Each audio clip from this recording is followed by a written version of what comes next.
Welcome all in sixth lecture on electromagnetics.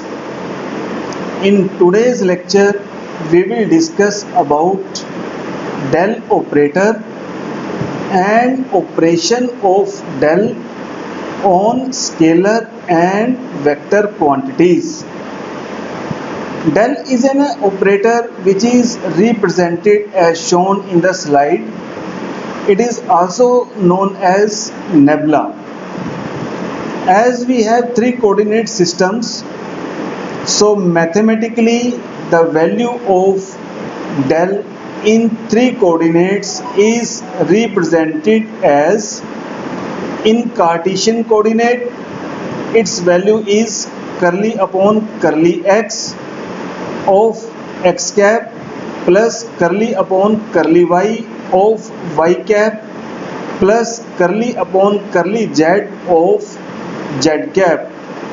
In case of cylindrical coordinates, it is represented as curly upon curly r of r cap plus 1 upon r curly upon curly phi of phi cap plus curly upon curly z of z cap.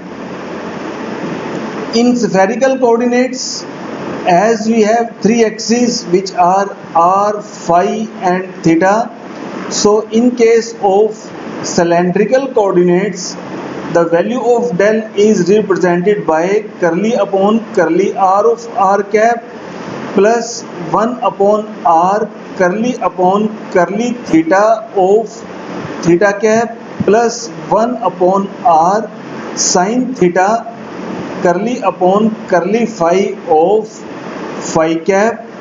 So this is the representation of del in Cartesian, cylindrical and spherical coordinates.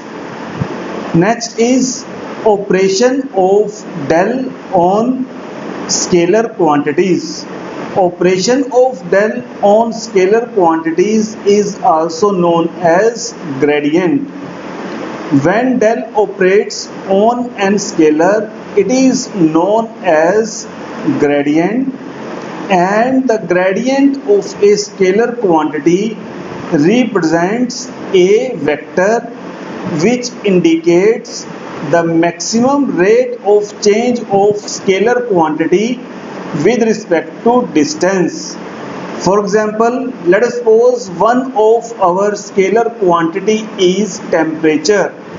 So grade of temperature in Cartesian coordinates will be represented as rate of change of temperature in x direction and unit vector along x direction, which we are here representing as ax cap. Similarly, plus curly t upon curly y and ay cap plus curly t upon curly z and az cap. Similarly, in cylindrical coordinates, gradient of t is represented as curly t upon curly r ar cap plus curly t upon curly phi a phi cap plus curly t upon curly z a z cap. Similarly, in spherical coordinates, the gradient of t will be represented by curly t upon curly r of ar cap plus curly t upon curly theta of a theta cap plus curly t upon curly phi of a phi cap. So when del operates on a vector quantity, it is called divergence or curl. Divergence of a vector A is represented by taking dot product of del with the vector A, and del dot A will represent a scalar quantity. Similarly, curl of a vector A is represented by taking the cross product of del with vector A and cross and curl of A will represent a vector quantity. So now let us suppose we have a vector A which is represented in Cartesian coordinates, cylindrical coordinates and spherical coordinates, like that A in Cartesian coordinates is ax x cap plus ay y cap plus az z cap. Similarly, in cylindrical coordinates, the vector A is represented by ar r cap plus a phi cap plus az z cap. Similarly, in spherical coordinates, let us suppose A is represented by ar r cap plus a theta cap plus a phi cap. Now we want to take divergence of A in three coordinate systems. So divergence of A in Cartesian coordinates is curly upon curly x of ax plus curly upon curly y of ay plus curly upon curly z of az, which will represent a scalar quantity. Similarly, in cylindrical coordinates, that is, if A is represented in cylindrical coordinates, then again we will take del in cylindrical coordinates. So del dot A will be 1 upon r curly upon curly r of r ar plus 1 upon r curly upon curly phi of a phi plus curly upon curly z of az. And in spherical coordinates, if we are taking vector A in spherical coordinates, then we are required to take del also in spherical coordinates, and in that case del dot A will be represented by 1 upon r square curly upon curly r of r square ar plus 1 upon r sin theta of curly upon curly theta of a theta sin of theta plus 1 upon r sin theta curly upon curly phi of a phi. So next comes about the physical significance of divergence. Okay, if we take del dot A, then physically what it means, what it will signify. In order to understand the physical significance of divergence, let us we take a surface S. The surface S can be like the bucket having two inlets. Through one inlet, water is entering the bucket, and through second outlet, water is leaving the bucket. If inlet water is same as that of outlet water, then accumulation of water in the bucket will be 0. So basically, divergence of a field represents the net accumulation of field inside the surface. If net accumulation of field inside the surface is 0, then we say that divergence of A is 0. However, if there is net flow of some field through the surface S, then we say that divergence of the field is not equal to 0. For example, in the slide I have taken a surface S. Out of surface S, a field of magnitude A1 enters the surface and a field of magnitude A2 leaves the surface. If A1 is equal to A2, across the surface, that is entered value of field is same as that of outlet value of field, then we can say that the accumulation of A inside the surface is 0, and in that case we say that divergence of A across surface is equal to 0. However, if A1 is not equal to A2, that is the entered field is not same as the outlet field, then we say that divergence of A is not equal to 0. In order to clearly illustrate the process, I have taken two cases. One is for the electrical charge and second is for the magnetic dipole. In case of electrical charge, here I have taken a plus Q charge, and this plus Q charge is enclosed in surface S.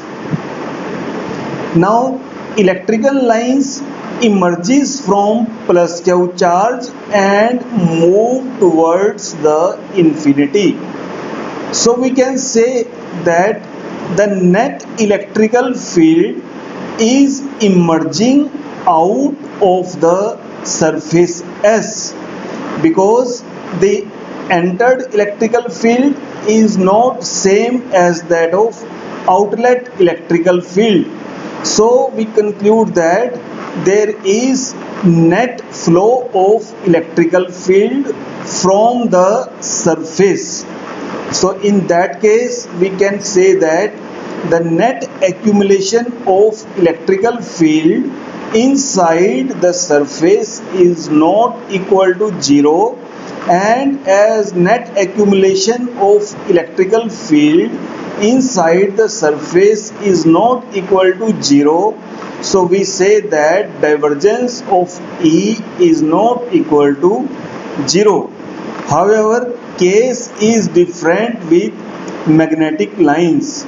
Magnetic lines always start from the north pole and enter into the south pole of the magnet. So as many lines enter the north pole, the same many lines as many lines leaves the north pole, so same number of lines enter the south pole. So if we take a closed surface S, in that case the number of magnetic lines leaving the surface and entering the surface are same. So in that case we say that divergence of B is equal to 0. So divergence of B across a closed surface is always equal to 0. However, divergence of E is not equal to 0. Next is the curl of A. Curl of A vector field A. Curl of A is represented by taking the cross product of del with A, and cross product of A is represented by taking the determinant of del with vector A, and we take determinant like determinant of Cartesian coordinates that we are using. Here if we are using Cartesian coordinates, then vector del in Cartesian coordinate is represented by x cap, y cap, z cap. Del in Cartesian coordinates is curly upon curly x, curly upon curly y, curly upon curly z, and A is represented by ax, ay and az. So del cross A in spherical coordinates is x cap, y cap, z cap, curly upon curly x, curly upon curly y, curly upon curly z, and ax which is composition of vector A in Cartesian coordinates ax, ay and az.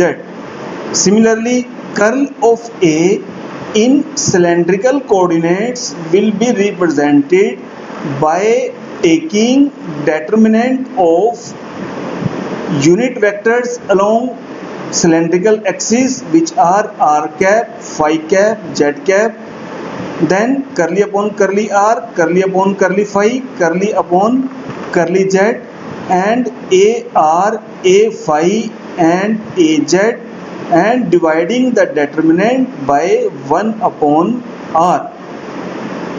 Similarly, in spherical coordinates, curl of A is represented by 1 upon r square sin theta, r cap, r theta cap, r sin theta phi cap, curly upon curly r, curly upon curly theta, curly upon curly phi. Then it is ar, value of vector A along r axis, that is ar, r a phi, r sin theta a phi. Next comes the physical significance of curl. Physical significance of curl is basically that the curl of A represents the maximum circulation of A, and it is along the direction of circulation of A. That is basically curl of a vector represents the about the motion of vector field A. So if motion of A is along a straight path, then we say that the motion of A is irrotational, that is, it is not in circular path.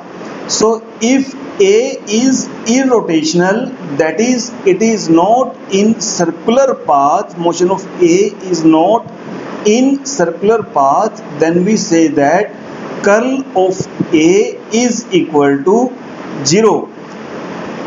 So basically curl of A will give you the magnitude of maximum circulation of A, and it is along the direction of circulation of A. So it was all we want to discuss in this lecture. Thank you very much.